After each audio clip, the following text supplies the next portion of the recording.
Dynasty Rookie Draft with our special guest, Andy Behrens from Yahoo Sports.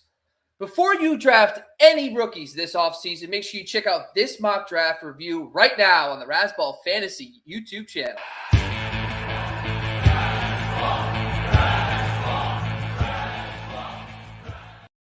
Welcome to another fantastic episode of the Razzball Fantasy Football Podcast. I am your host, Bobby Lamarco. Today we got another great guest on the show, Andy Behrens from Yahoo Sports, to break down him and Donkey T's latest rookie draft in their Dynasty Best Ball League. So we're excited to roll that out in just a minute. Before we bring on our guest for this afternoon, we want to make sure you're following us across the board. If you're watching this video on YouTube, subscribe to the channel. We have great content on the baseball side, basketball. We also have hockey and football dropping all summer long. So make sure you follow and subscribe on the Razzball Fantasy YouTube. Make sure you're going to IG and TikTok as well. And most importantly, make sure you're going to razzball.com to check out all the great late articles from our guys over on the baseball side, hockey, and basketball. I'm going to bring in DT. Now, DT, how's it going, sir? It's going great, Bobby. Looking forward to another show and excited to talk to Andy Behrens. He's always a blast.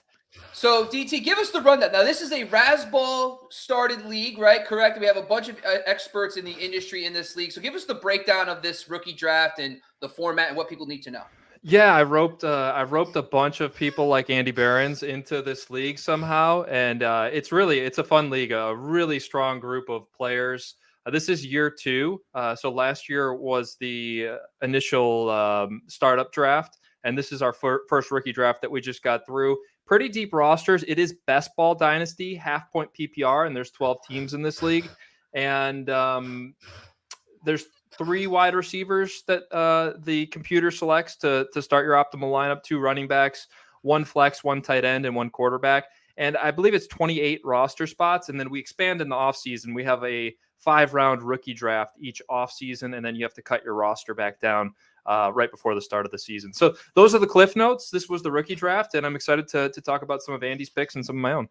Let's bring him in. So Andy Behrens, make sure you're following Andy across I love Andy's handle. He's just like me. It's just his name, @Andy Behrens on Twitter. That's the best way to do it. Also, make sure you check out their latest episodes on Yahoo Sports. It's the Yahoo Fantasy Football Forecast podcast. Make sure you check that as well. What's going on, Andy? Yeah, no underscores for me, no numbers, no reference to employer, anything. It's just my name. Just my name. Yeah. How nice. Pure, the way Twitter ought to be. Absolutely. Look at us. We're already becoming best friends. We all have the same handle thing going on here as well. Oh, guys, there were 86 other Donkey Teeths already. Donkey Teeth 86, we're going to have to get you on the show if you're out there listening right now. All right, so first off, we want to talk to you guys a little bit. I said a couple questions about this today. What I loved about your 2 drafts and having you both on, because you had 2 different drafts. Like Donkey Teeth's draft was more of a balanced breakfast. He had a little wide receivers, some running backs, a dash of a tight end. Andy on the was like, you get the delicious donut. He went all in on running backs for the whole entire draft. He did get 1 quarterback. We'll break down in a second. But Andy, let's just start right at the top. Now, you got Breece Hall at number 2 overall. My question first comes, were you excited? Were you ecstatic? Would you have done the same thing as Drake London went 101? Is Drake London your 101, or is Breece Hall the first guy you have taken in these rookie drafts? No, well, first of all, I have Breece Hall.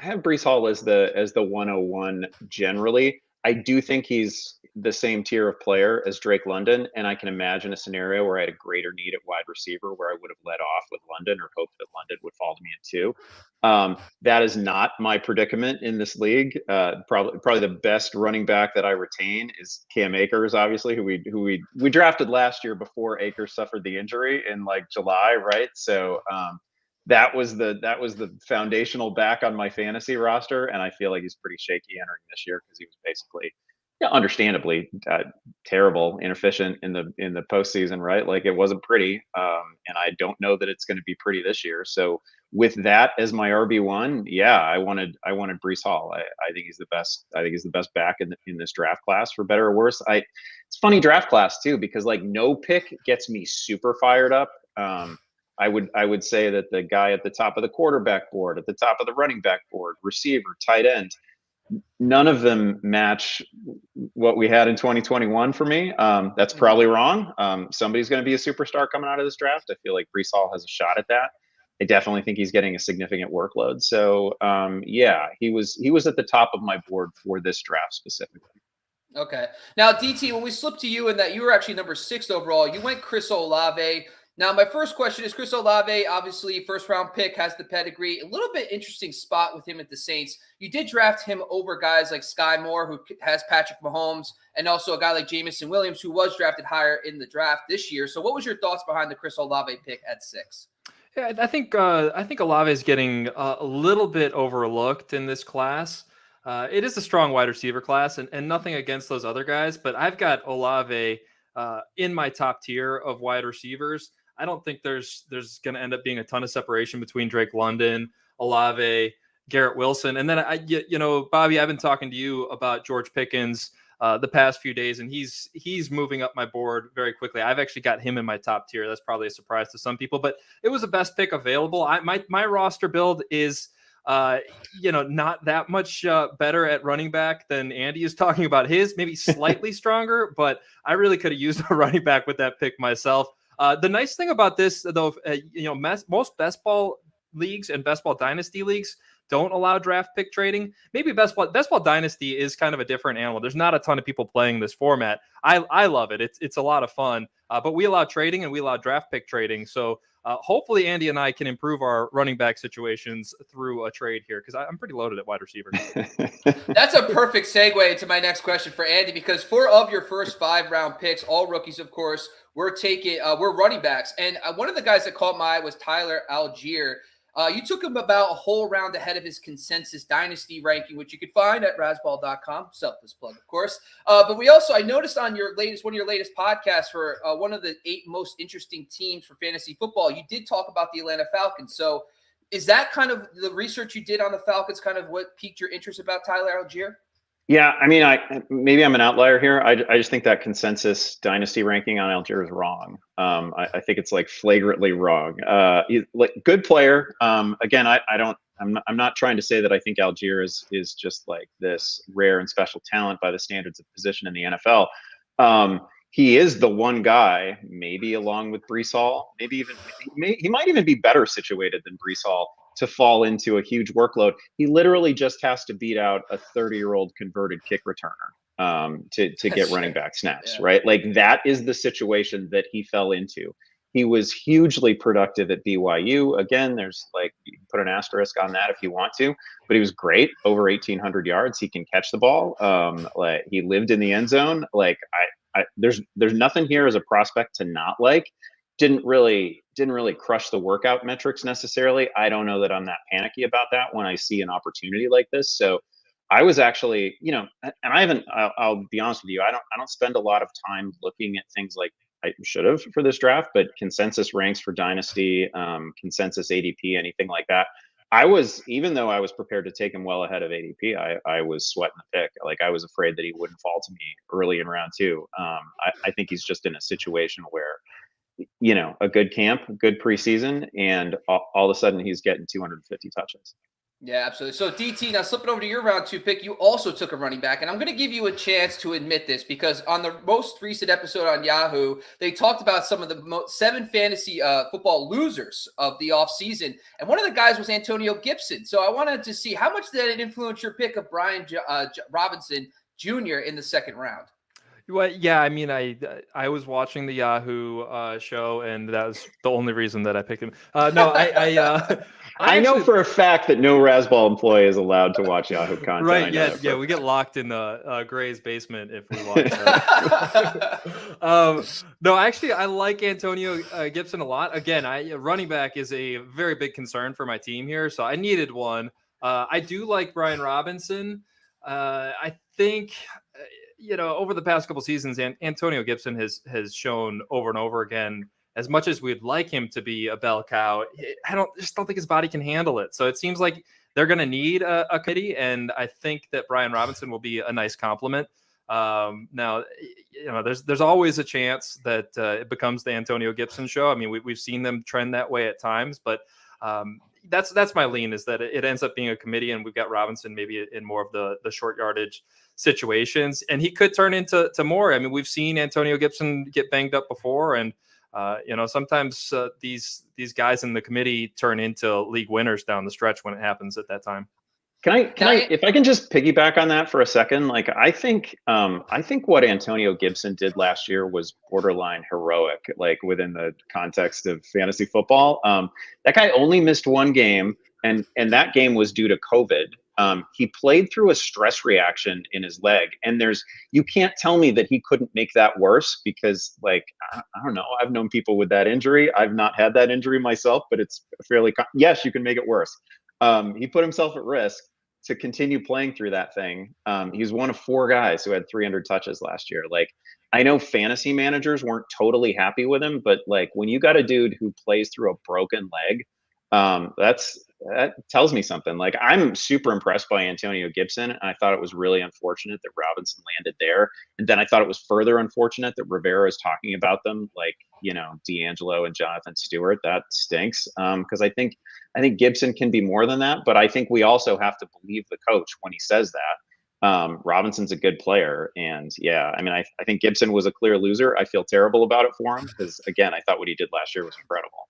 Yeah, and he was basically a top 5 back down the stretch last year once he got over that stress fracture early on in the season. But let's kick it down. Now, the only pick, Andy, you made that wasn't a running back in the first 5 rounds was Matt Corral in the 4th round. So my question to you is he? Did you have? Oh, I'm sorry. Did you take? No, you took Matt Corral. Yeah, that's right. Yep, got him. Yeah, yep. Sorry, Matt Corral. Sorry about that. And Matt Corral. My question for you was, how high is Matt Corral on your list versus Malik Willis, Kenny Pickett, and Desmond Ridder? Because all 3 of those guys went ahead of him in the previous round.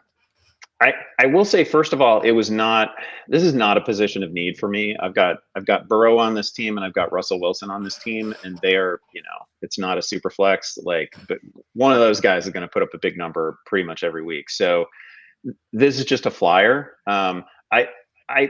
I have Corral as like the 4th best quarterback in this class, but it would not shock me even a little bit if any one of the top 4 ended up being the top QB in this group, right? I think there's almost no separation between Pickett and Corral. They're good players in their own way.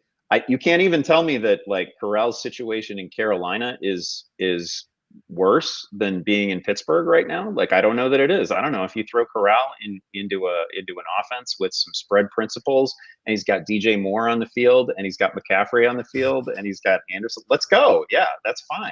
He was a good college quarterback. He's got a good arm. He's mobile. Like, I think those 4 guys belong in the same tier, basically.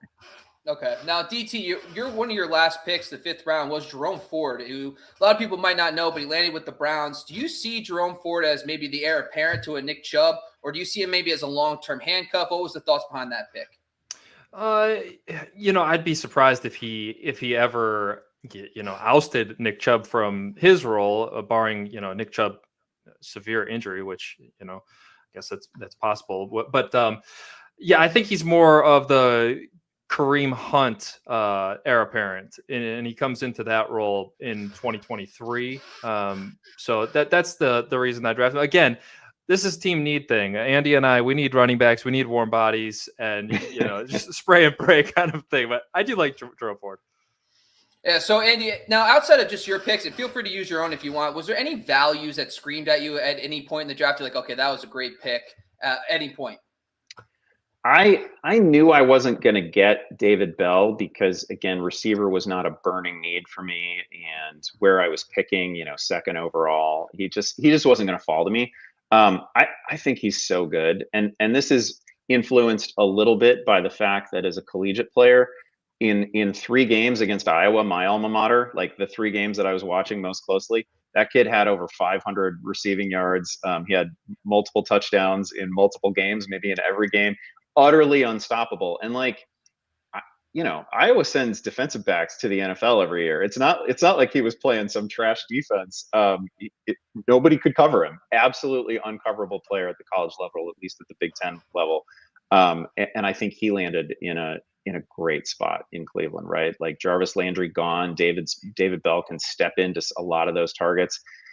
He's going to be good. He's like a sneaky contender to be, if not like probably not the top scoring fantasy rookie at wide receiver, but a top 3 fantasy rookie at receiver. I think that's definitely in play for him. DT, any thoughts as well for values that screamed at you during the draft? Well, I mentioned George Pickens in my top tier of receivers, and Nando DeFino ended up snagging him at 2.1. So I think that ultimately ends up being a value, assuming that Pickens can stay healthy. I think that that's the big qualifier with him, but his upside is just sky high. Now, Andy, before we close the show, we just want to give you one chance here to vent out. Was there anybody who sniped you, got you a little upset? You're like, I wanted that guy to fall to me here. Is there anybody that stands out to you that you really were hoping to fall to you in the third or fourth rounds? Well, I didn't get too directly sniped because Nando was picking ahead of me, and he simply doesn't like good players, so that wasn't really a big deal. There are actually two running backs that went back to back in round two, and DT got one of them, Brian Robinson and Zamir White. I think there's a pretty good chance that one of those guys is going to be a difference maker at some point in the next couple of years. I think White might actually be a screaming value because Josh Jacobs is a good player, but the Raiders didn't pick up his fifth-year option, and then they drafted a pretty notable running back like that. That tells you that they have plans, or at least hopes for White. And I think in Dynasty, certainly, like he's a great player to target.